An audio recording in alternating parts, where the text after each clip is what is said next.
Uwi na. Yung pagka-open, Alas, mag-quarter to 8 na guys. nakikinig siya. Larga na talay. Impeachment na pero Quarter to eight na? kanya kami ng Oo. decision dyan. Larga na ta. Punta na tayo sa palengke. Leadership. Kasi kailangan natin ng kumuha ng pagkain ng ating baboy. Makasamahan ka sa MRT. Walang ibang magtulungan kundi tayong dalawa lang. Ano, pabor ka ba? Pabor. Una, apat kami, naging lima, naging...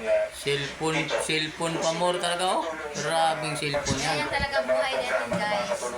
Ayaw mga Pilipino, wala ibang ginawa pagkatapos cellphone. Kaya nga eh.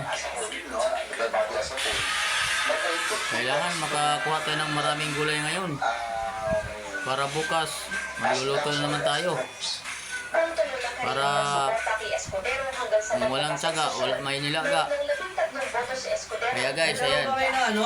Grade 7? Diretso na tayo ngayon kasi mag-alas 8 na. Nakahanda na yung mga pagkukuha na natin ng pagkain baboy.